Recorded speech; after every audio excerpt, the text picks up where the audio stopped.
Bem, gente, sob o sol e o vento, navegando pelas águas do RH nordestino, a gente está aí continuando nossa jornada do RH gigante pela própria natureza, e agora aí com a força dos ventos e a luz desse sol incrível nordestino, a gente chega a um novo território, repleto de histórias, cultura e inovação.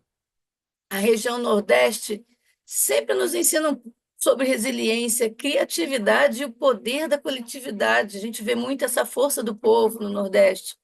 E é exatamente isso que a gente vai ver nessa palestra inspiradora, onde a gente vai explorar os caminhos que o RH traça para impulsionar o desenvolvimento, promover ambientes de trabalho mais saudáveis e fortalecer as organizações com estratégias humanas eficazes. Então, assim, para conduzir esse momento super especial, aí direto de Salvador, uma terra incrível, a gente convidou uma pessoa muito especial também, a Tabata Lopes. Ela é referência no cenário nacional, é LinkedIn Top Voice, speaker de TEDx, mentora de liderança, especialista em segurança psicológica e felicidade no trabalho. A Tabata, ela é facilitadora do grupo Pratique RH, em segurança psicológica da BRH Bahia, e vem ela transformar a nossa visão sobre o impacto do RH nas organizações, não somente no Nordeste, mas nesse Brasil inteiro. Então, eu quero que vocês se preparem para uma palestra que vai desafiar os conceitos, ampliar horizontes e, acima de tudo, vai trazer inspiração para a gente. Tudo bom, Tabata? Olá, Angélica, tudo bem? É um prazer estar aqui com você. Estou muito animada para falar um pouquinho aí do Nordeste e contribuir com mais reflexões para esse time maravilhoso. Beleza, nós já passamos pelo norte, agora estamos nas suas mãos aí no Nordeste. Bacana, vamos lá. Posso começar? É com você. Obrigada. Pessoal, é um prazer estar aqui com vocês, uma felicidade enorme poder compartilhar um pouquinho. A Angélica já me apresentou, mas como vocês veem aí, né, a gente... Estão vendo minha apresentação, né? Sim. A gente trabalha aí fazendo palestra, mentorando líderes e estou aqui um pouquinho, né, compartilhando desse conhecimento com vocês e principalmente da região Nordeste. Eu sou filha de nordestinos, toda a minha família é nordestina, mas eu nasci no Rio, na Vila da Penha. Saí de lá com 10 anos de idade e trouxe assim o samba no pé como algo muito presente da cultura, né, do Rio de Janeiro. E aos 10 anos fui para Pernambuco, fui para Recife, passei toda a adolescência lá, idade adulta, faculdade, início, né, do meu trabalho foi lá, e agora recentemente, há 5 anos, eu estou em Salvador. Então, eu vou trazer muito aí de Pernambuco, Salvador, né, Bahia, mas também conheço praticamente todos os outros estados do Nordeste. E como a Angélica falou, é um povo acolhedor, é um povo caloroso, né? Faz calor, mas também temos um povo muito acolhedor e caloroso. E engraçado Ah, que. doutor. Oi, Oi, é porque não abriu a apresentação cheia, só tá na oi? tela do PowerPoint. Tá, então vamos lá. Só um minuto, vamos apresentar de novo. Só para ficar mais visível. Beleza. Agora foi? Agora sim, foi. Lá em Pernambuco, a gente conhece um bolo tradicional que a gente chama de bolo de noiva. E quando eu cheguei em Salvador, eu adoro esse bolo. É um bolo de passas e frutas cristalizadas, ameixa, tem essa coberturazinha de açúcar. Quando eu cheguei em Salvador, eu fui numa padaria, essas padarias delicatessen, que vende, né, de tudo, e perguntei pelo bolo de noiva. Gente, vocês têm bolo de noiva? E aí a pessoa olhava assim para mim e dizia: Que sabor você está querendo? É de chocolate, de baunilha? E eu fazia assim: Não, é bolo de noiva. E a mulher, a atendente lá, sem entender o que que eu estava falando. Aí foi que a ficha caiu. Ela não sabia que, né, que o bolo de noiva tão tradicional lá em Pernambuco, ele não existe aqui em Salvador. Aqui em Salvador, o bolo de noiva vai ter aí outros sabores. Então, a gente percebe que mesmo sendo todos, né, fazendo parte aí da mesma região, cada estado ele tem a sua particularidade. Aqui em Salvador, por exemplo, a gente vai ver aí o acarajé como cachorro quente. Então, foi uma das grandes surpresas para mim. Você chega na praia, tem acarajé. Chega no shopping, tem acarajé. Então, é um grande cachorro quente ali que a gente, né, se alimenta e é uma delícia. Então, essa história ilustra um pouquinho disso. Às vezes, quem está em outra região acredita que nordestino é igual, né? Nós temos assim muitas coisas em comuns, mas cada estado traz a sua tradição, traz as suas memórias, traz a sua riqueza. E o Nordeste ele é muito multicultural. Então a gente vai ver aí uma criatividade do povo aqui em Salvador, né, dos ritmos, do axé, da religiosidade. É uma cidade que né, abraça aí muitas religiões, religiões de matriz africana. Então a gente vê essa dança da religião, de diversas religiões, essa contribuição na cultura do local. Lá em Pernambuco, a gente tem movimentos muito fortes também de cultura, como o frevo. Engraçado que o frevo só é tocado lá, né? Nosso vizinho, João Pessoa, não tem essa cultura de frevo. Então, a gente tem aí várias particularidades para entender que o Nordeste, né, tem suas individualidades. E é uma região muito potente. Então, nós representamos 14% do PIB brasileiro. Somos a terceira maior economia do país. A gente só perde para o Sudeste e o Sul. É a segunda região mais populosa. Então, quase que um terço, 28% da população, ela está hoje no Nordeste. Mas, infelizmente, nós temos o menor PIB per capita do país. O que é que isso significa? Que existe uma desigualdade muito grande da riqueza no Nordeste. Então, a gente sabe que a área ali mais do litoral, zona da mata, existem as cidades mais desenvolvidas. A gente vai ter aí uma dificuldade, uma desigualdade muito grande. Também nessas grandes capitais, claro, tem suas periferias, seu subúrbio, mas principalmente lá no sertão, onde, né, a gente tem ali uma maior dificuldade e essa escassez é mais presente, é mais forte. Então, infelizmente, apesar de sermos uma grande potência, nós temos ainda uma grande desigualdade. Então, são oportunidades e desafios.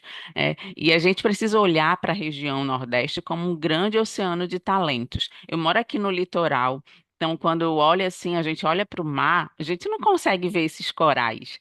A gente vê o quê? Aquela superfície, horizonte, todo azulzinho. Se eu não conhecesse o fundo do mar, eu jamais diria que existe uma diversidade de plantas, de peixes, de crustáceos e outros animais vivendo ali. Às vezes a gente olha, né, para alguém, olha para uma região e faz um juízo de valor ali só com o que a gente está observando. A gente fica na superfície e não mergulha de fato para entender. Então, eu sempre trago essa metáfora, né, de que quando a gente olha para alguém, a gente precisa enxergar mais profundamente para perceber, né, quanto talento, quanta potência existe no interior de cada um de nós. E quando a gente vem falando, né, de RH, o que que o RH pode fazer para aproveitar toda essa potência do nordestino, que é resiliente, né, que enfrenta dificuldades, que é criativo, que tem uma cultura tão rica, que é caloroso. Então, a gente, né, percebe que existe uma facilidade, vamos dizer assim, do nordestino de fazer amizade. Então, se chega alguém de fora, o que que ele vai fazer? Ele leva para casa, vai oferecer um bolinho, um café. Então, é um povo, de fato, muito afetuoso, muito caloroso. Parece que a gente aprendeu com as nossas avós, né? E que na grande maioria das casas e das famílias, a cozinha é aquele ambiente ali bastante frequentado. Então, essa característica do povo, ela também adentra o universo organizacional. Então, vamos perceber que a deixa eu voltar um pouquinho. Vamos perceber que as empresas aqui no Nordeste, a gente tem essa cultura, assim, de estender aquela amizade para além do trabalho, de, né, se aproximar daquelas pessoas que convivem com a gente. Então, é uma cultura, de fato, que celebra as amizades, que celebra essa proximidade. E falando de RH, né, como é que o RH pode contribuir para que essa região se desenvolva, para conseguir reter, atrair esses talentos e aproveitar ao máximo do que a região Nordeste tem para oferecer? Então, eu começo aí com capacitação. A gente tem aqui grandes universidades, a gente tem centros tecnológicos. Em Recife, a gente tem um porto digital que se destaca aí como um grande hub, de tecnologia, de inovação para o mundo inteiro, mas às vezes o acesso ainda não é para todo mundo. Então, algumas indústrias também sofrem com essa dificuldade, né, de uma mão de obra capacitada. Então, o que que o RH pode contribuir? Com capacitação, né, programas internos que capacitem essas pessoas, parcerias com esses centros tecnológicos, com as universidades, com o Sebrae, e incentivar também trilhas de aprendizado de soft skills. Eu percebo hoje muito vamos pensar, falar de uma reclamação aí generalizada em relação às gerações, né, a geração mais nova, mas a gente tem que pensar também do nosso lado, o que que a gente está fazendo para desenvolver habilidades de comunicação nessa geração que sofreu tanto aí, né, há 5 anos atrás, infelizmente nós estávamos entrando em lockdown, então foi uma geração extremamente afetada, né, por um prejuízo na comunicação, nas relações. Então, enquanto sociedade, enquanto organizações, o que é que a gente também está fazendo da nossa contrapartida para ajudar essas pessoas do ponto de vista, né, das soft skills, das habilidades comportamentais? Então, queria também deixar essa provocação aqui. A gente não chega pronto no mercado de trabalho. Eu não cheguei pronta, né? Então, apoiar, principalmente esses jovens, vai ser fundamental para o sucesso. Porque muitas vezes a gente está buscando, aquele talento perfeito, mas eu sempre falo, dá para desenvolver muitos talentos e nem sempre eu vou ter as melhores condições para ter o melhor talento, mas é um engano a gente achar que precisa ter os melhores talentos, a gente precisa ter o melhor ambiente para os talentos se desenvolverem, porque de nada adianta um grande talento num ambiente que ele não pode ser a melhor versão dele. E até trazendo aí um pouquinho do futebol, a gente já teve diversas experiências e tem estudos também sobre isso. Você traz ali as maiores estrelas, junta todo mundo e o time não faz uma boa temporada. Então, não é sobre reunir os melhores, é sobre criar um ambiente em que as pessoas possam ser melhores.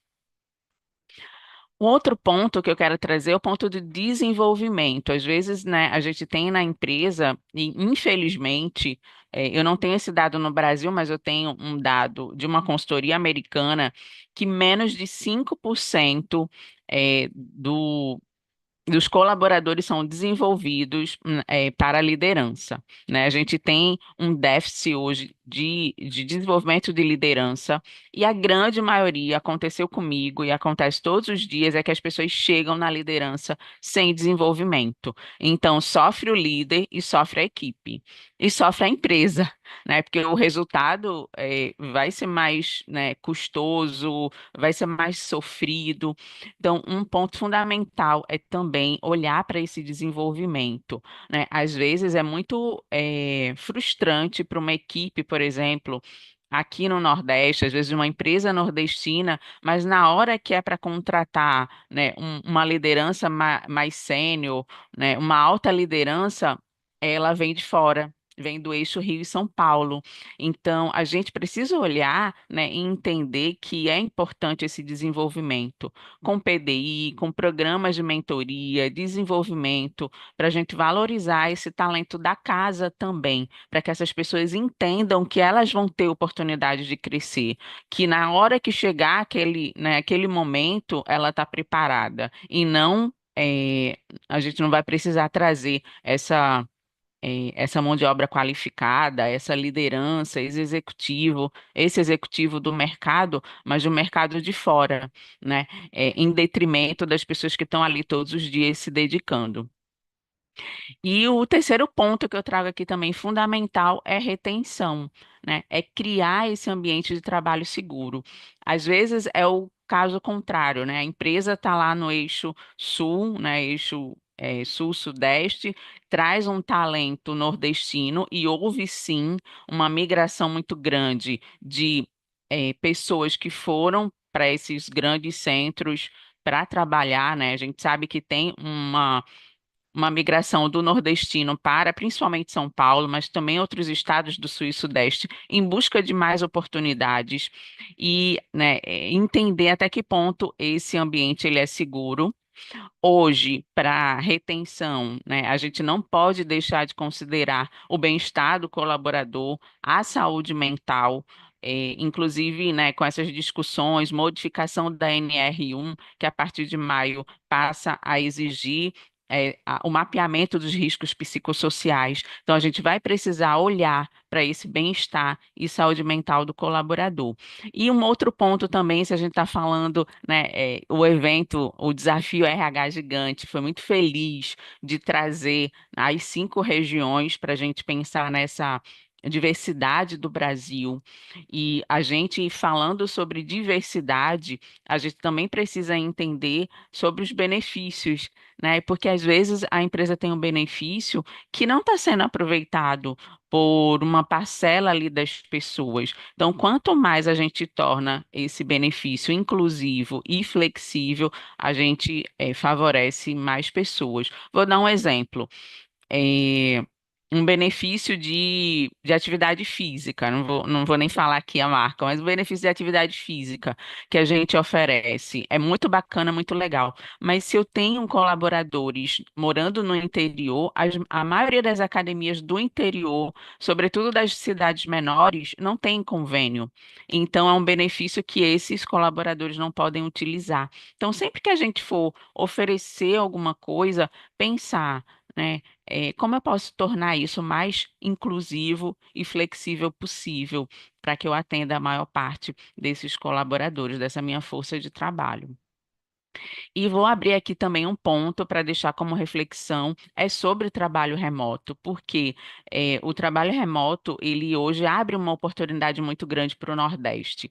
Eu vi recentemente a história de um rapaz que ele é de Alagoas, se formou na Universidade Federal de Alagoas, se tornou desenvolvedor e graças ao trabalho remoto, a gente entende sim, claro, que o trabalho remoto é um modelo de trabalho que não vai se aplicar a toda empresa, mas quando possível, ele abre oportunidades. Então, esse rapaz, como desenvolvedor, trabalhava remoto numa empresa e ele casou e a esposa engravidou e eles resolveram voltar para a cidade dela, Natal, que é o interior de Pernambuco, Águas Belas.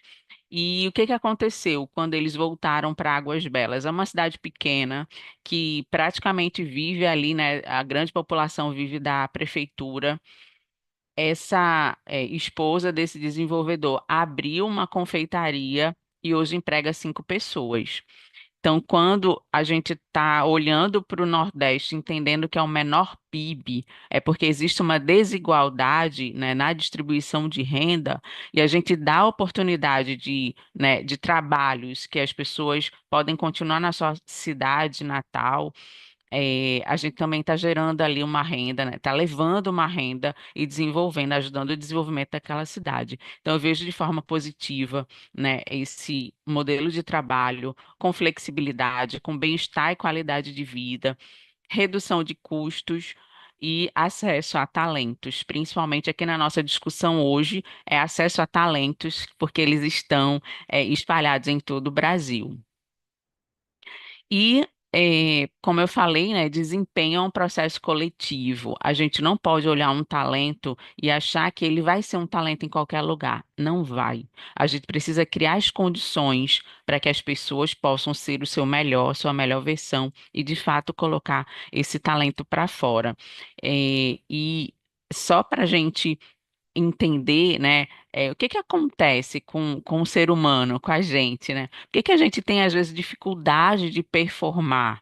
Por que que as organizações, elas ainda trabalham tanto na base do medo? Infelizmente, aqui no Nordeste, a gente vai ver, né, quando a gente vai para empresas, às vezes familiares, empresas que aquela cultura ainda é o dono ali, a carinha do dono, a gente tem muitas vezes uma liderança mais autoritária, uma liderança que não se desenvolveu, e o clima acaba sendo aquele clima de muito medo, né? Porque a liderança acredita que precisa liderar na base do medo, e que se você discordar ou tiver uma outra ideia, você está desrespeitando aquela autoridade. E essa imagem aqui, ela ilustra muito o que acontece com a gente todos os dias nas organizações. Eu tô ali, né? Vamos voltar. Vou convidar vocês a voltar lá atrás, né? Faz de conta que nós estamos na nossa época lá de homens das cavernas, quando ainda não existiam as cidades e a gente morava nas cavernas. Se eu acordasse de manhã e saísse da minha caverna e me desse de cara com essa paisagem aqui maravilhosa, um rio lindo, tinha um arco-íris, mas tinha um leão. Para onde eu ia olhar? Não era para o arco-íris. Eu ia olhar para o leão. E na hora que eu olho para o leão, eu me preocupo com esse leão me apavora, eu tenho uma descarga de neurotransmissores. Então, vem adrenalina, vem cortisol, eu me preparo para luta e fuga. Então, eu só tenho duas opções: lutar com esse leão ou fugir. E tem uma terceira, que é paralisar. Eu fico imóvel, paralisada. Essas são as reações da gente quando está com medo, quando a gente detecta uma ameaça. Nós não estamos mais nesse tempo aqui do Homem das Cavernas, mas nós estamos todos os dias lidando com ameaças no trabalho, que muitas vezes vêm de um colega tóxico ou de uma liderança. E como é que a gente fica? Nosso corpo não mudou. A gente continua do mesmo jeito, descarregando neurotransmissores, adrenalina, cortisol, com estresse, né? Níveis de estresse altíssimo e adoecendo o nosso corpo. Então, quanto mais a gente reduzir as ameaças, né? Entender que aquele outro não é meu inimigo, e esse outro se colocar como parceiro e não como alguém que quer te prejudicar, a gente vai ter relações mais saudáveis no ambiente de trabalho. E trazendo aí um pouquinho, né, dessa coisa de eu poder ser quem eu sou, eu poder contribuir com o meu melhor, eu poder dar uma opinião, dar uma sugestão. A Gallup fez um estudo e ela constatou que somente 3 a cada 10 colaboradores concordam fortemente com a afirmação de que suas opiniões contam no trabalho. E ela fez uma projeção. Alterando essa razão de 6 para 10, as organizações poderiam alcançar uma redução de 20% da rotatividade, uma redução de 40% nos incidentes de segurança e 12% do aumento da produtividade. Então, a gente tem aí muitas oportunidades se a gente começar a fazer desses locais de trabalho lugares mais seguros. E para completar e complementar o que eu trouxe de que desempenho é um processo coletivo, o Google, que é uma empresa, né, gigante, mas com muitos recursos e que não é boba nem nada, ela queria entender o que é que tornava uma equipe eficaz no Google. né? O que é que fazia a diferença? Porque você olha as equipes, tem uma equipe que performa muito, tem outra que nem não performa tanto assim.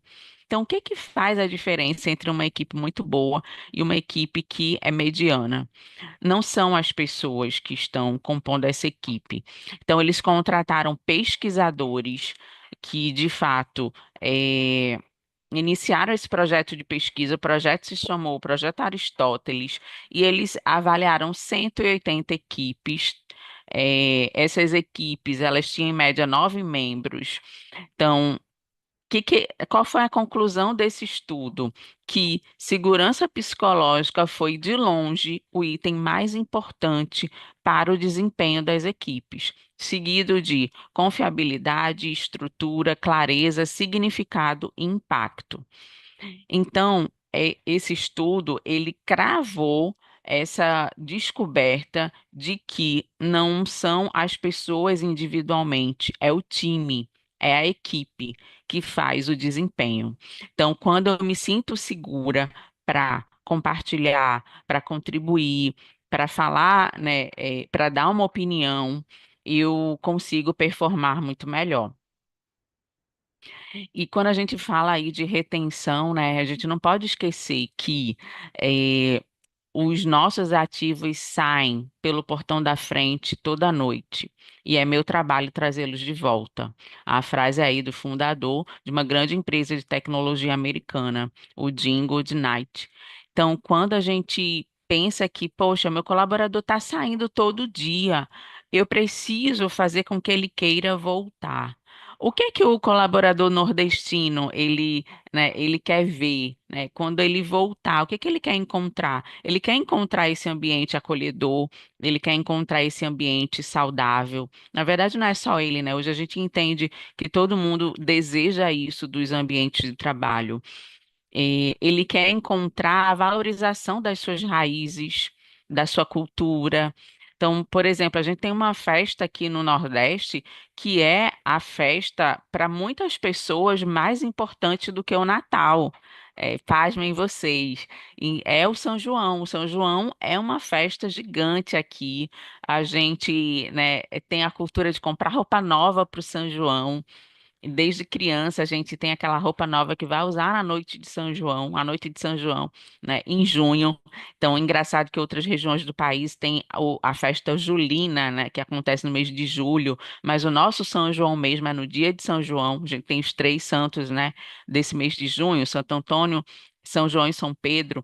Então, a noite de São João é uma noite muito importante, é uma noite de festa para muitos nordestinos. Então, é, acolhimento imagina você estar, né, em São Paulo e você ter uma comemoração de festa junina, né, de São João na empresa com milho. Não sei se consegue comprar milho, mas assim, como é que esse ambiente de trabalho ele pode ser colaborativo, ele pode ser acolhedor, ele pode fazer com que o colaborador sinta orgulho das suas raízes, porque afinal de contas, a nossa identidade, ela está muito pautada nas nossas raízes, em quem nós somos. É importante para o nordestino celebrar isso. Eu não posso esquecer quem eu sou, de onde eu vim, porque isso é uma parte importante da minha história. E a gente tem muito orgulho de ser nordestino.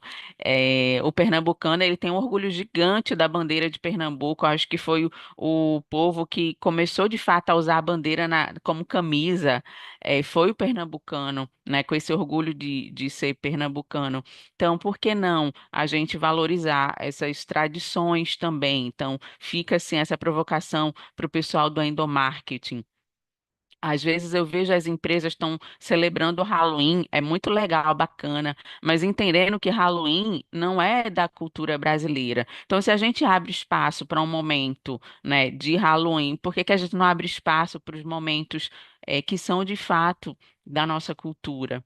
Outra coisa também, né, é a sensibilidade do gestor, do líder, de respeitar esses momentos importantes do povo, da tradição do povo. Eu tive uma experiência com um gestor que ele tinha acabado de chegar, ele veio de Belo Horizonte, e uma das primeiras coisas, assim, acho que ele tinha um mês de empresa, ele quis marcar uma reunião numa sexta-feira, depois do horário de expediente. Tudo bem, né? Teriam vários dias ali, de segunda a sexta, para ele marcar, mas ele resolveu marcar na sexta-feira. Tá, beleza, tudo bem. Só que era sexta-feira de carnaval. E aí eu fui conversar com ele.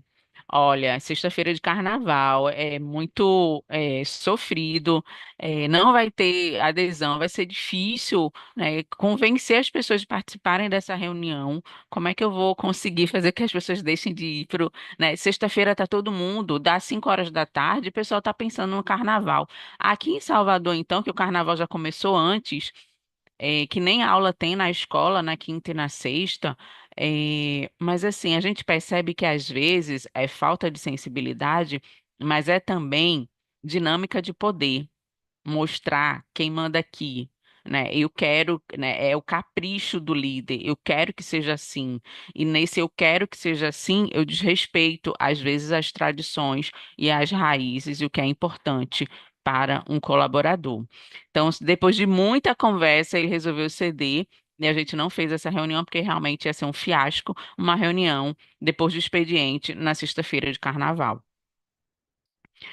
E quando a gente fala assim de ambientes seguros, gente, não é para passar a mão em ninguém, né? A gente, claro, a gente quer ver o melhor das pessoas. Então, muitos mitos que existem em torno, às vezes, de um ambiente seguro, de segurança psicológica, de liderança humanizada, é achar que a gente vai aceitar comportamentos e a gente vai aceitar desempenho medíocre. Não é sobre isso.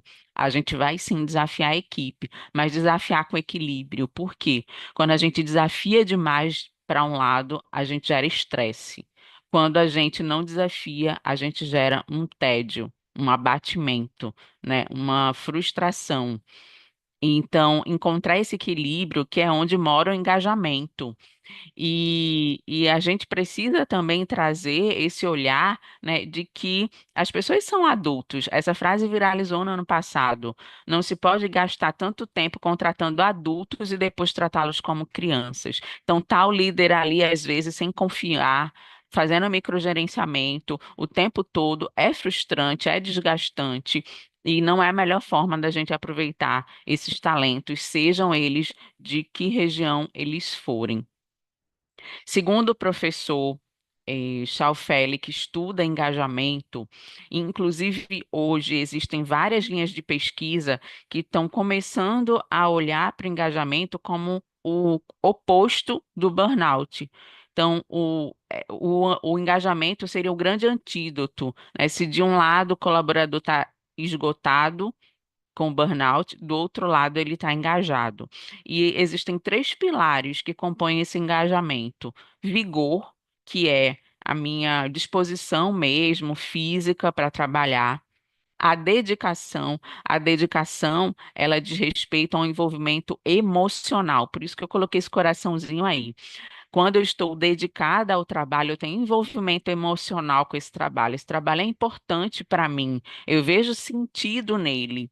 E a absorção é um componente de envolvimento cognitivo. Então, eu me envolvo porque aquele trabalho é desafiador para mim. Eu gosto de fazer aquilo. Eu estou usando as minhas forças, os meus talentos para aquele trabalho. E quando a gente tem a junção desses três, a gente tem o engajamento do colaborador. Mas uma coisa a gente não pode esquecer, que o engajamento vai cair. Então, da alta liderança, existe, infelizmente, essa queda aí até chegar na linha de frente. Então, quem é o grande elo de tudo isso, da estratégia com o resultado? É a média liderança. E é a média liderança é que vai determinar aí a inclinação dessa seta, o quanto esse engajamento cai e o quanto eu consigo levantar desse engajamento. Por isso que a gente precisa olhar com muito carinho para os líderes. Eles são responsáveis por 70% da variabilidade nos níveis de engajamento dos colaboradores. E a gente entende que, né, um colaborador engajado em qualquer região do país, não só aqui no Nordeste, a gente sabe que engajamento é, de fato, um dos grandes desafios do RH hoje, mas quando a gente olha para essa autenticidade do povo nordestino, para essa individualidade, para esse respeito às tradições, né? A gente vê que a gente consegue trazer aí a dedicação dessa pessoa, que é o comprometimento emocional. Quando ela sente que ela usa os pontos fortes dela, ela confia na liderança, ela é reconhecida, ela confia no futuro da empresa, ela sente que o trabalho dela é interessante e é desafiador. Ela tem oportunidades de crescimento e desenvolvimento. E, como eu falei anteriormente, ela sente que a opinião dela conta no trabalho, que é a segurança psicológica. E para finalizar, para celebrar esse talento nordestino, essa região de grande potência, eu trouxe um cordel, que é um verso de um amigo meu, né? Algo que é tão muito presente na nossa literatura, na literatura nordestina, que eu vou recitar aqui para vocês. Gratidão vai muito além de usar a palavra grato. É saber retribuir e, no dom de dividir, enxergar o abstrato. Gratidão pelos meus atos do que quero e mereço. Que aquilo que Deus não dá é o fim, não é o fim, é o começo. Escolhendo bem mais alto, na liberdade do salto ou escravo do tropeço. Seja grato pelo preço de saber quando parar, de sentar e decidir, não só se lamentar. Veja a estrada com carinho, uma pedra no caminho nos ensina a caminhar. Gratidão por enxergar que o que dispõe do universo, vislumbrando as maravilhas, deixando de ser disperso, fazendo com que cada dia um livro de poesia com beleza em cada verso. Gratidão pelo adverso, pois nem tudo é amor. Perdoe quem te feriu, seja grato até na dor. Que a mágoa não te consuma, pois o sândalo perfuma o machado agressor. Na gratidão se descobre a arte de ser amável. Faça dela uma rosa, de perfume incomparável. Nos campos do bem e do mal, o plantio é opcional, a colheita é inevitável.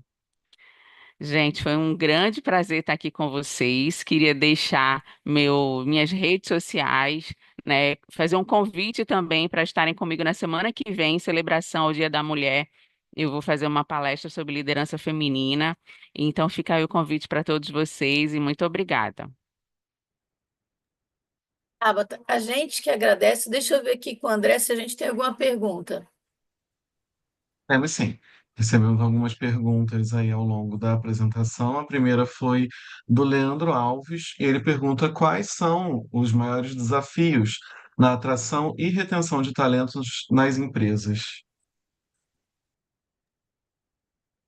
André, eu acredito que os desafios não são só do Nordeste. Então, a gente tem aí desafios de ambiente de trabalho, né? Hoje em dia as pessoas elas estão preocupadas com esse ambiente. Então, às vezes eu consigo atrair, mas não consigo reter. As pessoas pedem para sair. A gente tem, eu acredito que benefícios, e reconhecimento como essa grande alavanca de retenção e atração dos talentos. E outra coisa importante também que as pessoas estão valorizando muito é a questão da. Aqui no Nordeste, isso aí eu posso falar que aqui no Nordeste é a diversidade, né? A gente sabe que Salvador, por exemplo, é a população mais negra fora da África. Então, esse talento negro, ele também quer chegar e ser reconhecido, valorizado e entender que aquele ambiente é inclusivo para ele. Então, eu acho que esse ponto é importante aqui, principalmente em Salvador.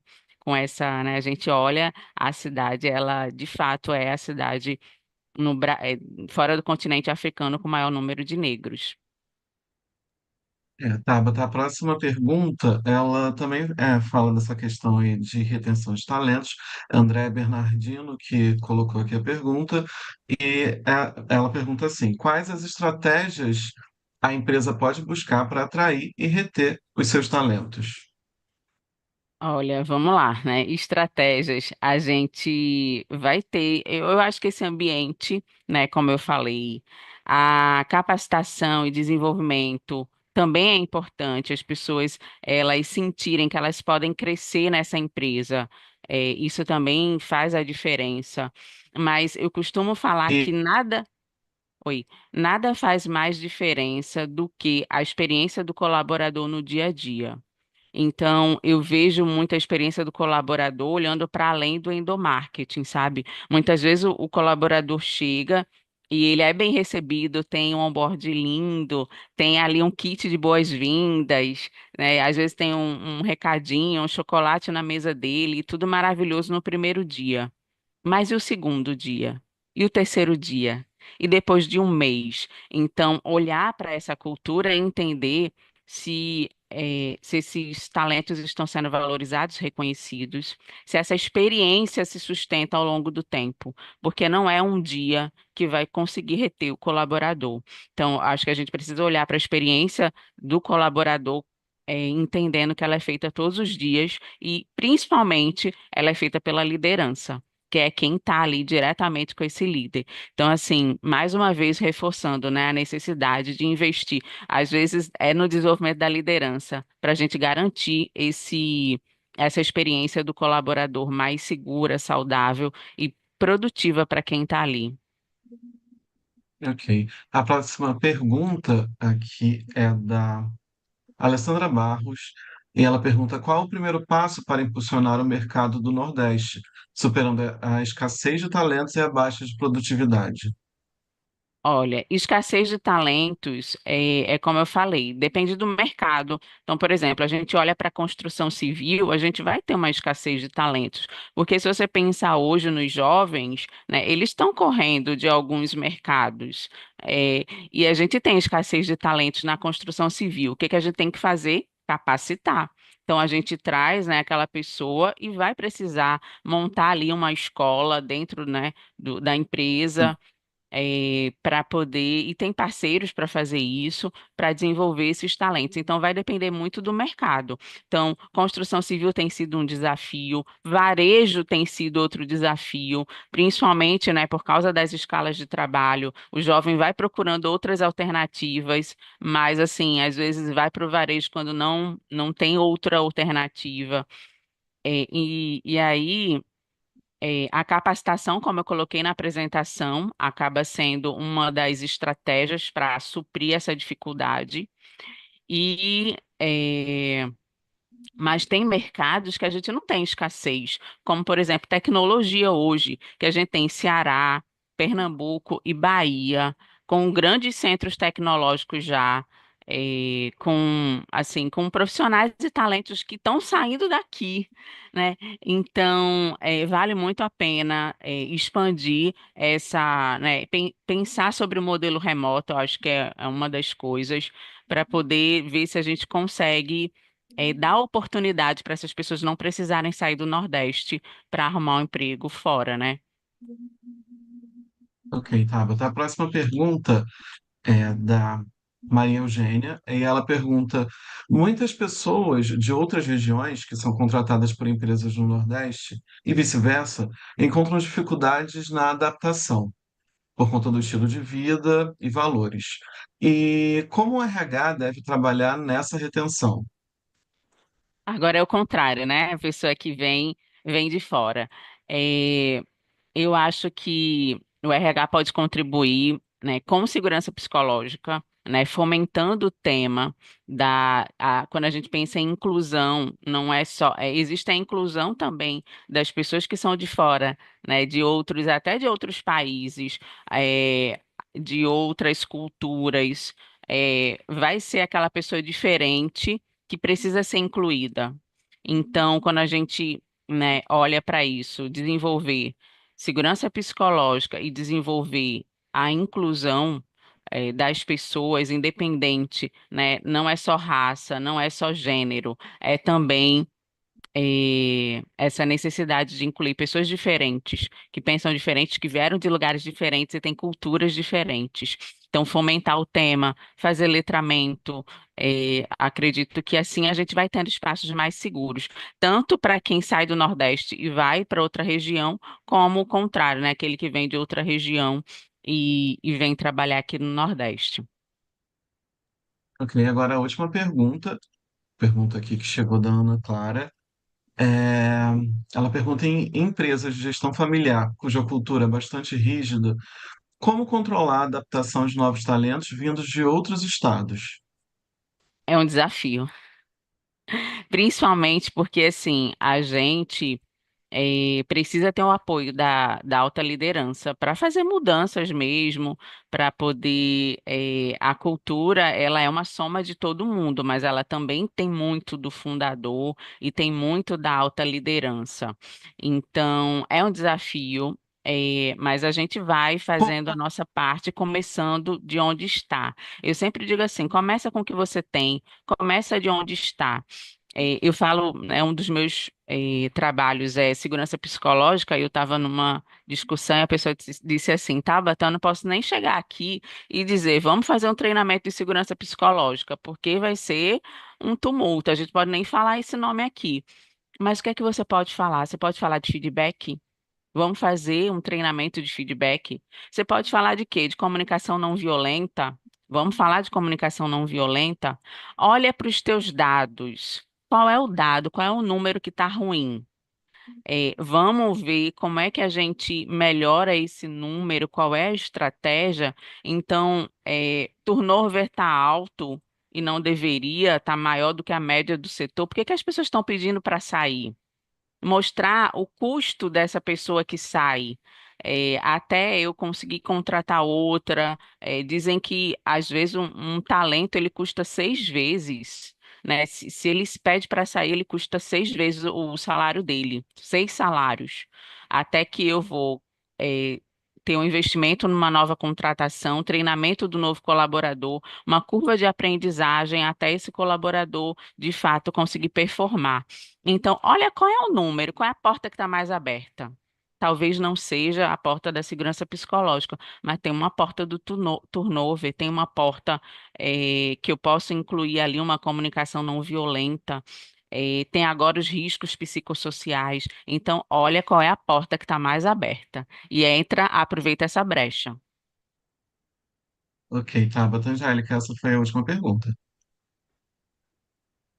Bom, então, muito obrigado, Tabata, por estar aqui com a gente e todo mundo que está acompanhando. A gente agora vai fazer uma pausa e para almoço, e a gente volta a 1h30 com a Uma palestra hora. do 1 hora, com a palestra do Centro-Oeste. Tabata, muito obrigado. Que você precisar da gente, espero ver você mais uma vez depois. E pode contar conosco sempre, tá bom? Eu que agradeço a oportunidade. Sucesso, tchau, pessoal, foi um prazer. Tchau. Obrigado, Tabata.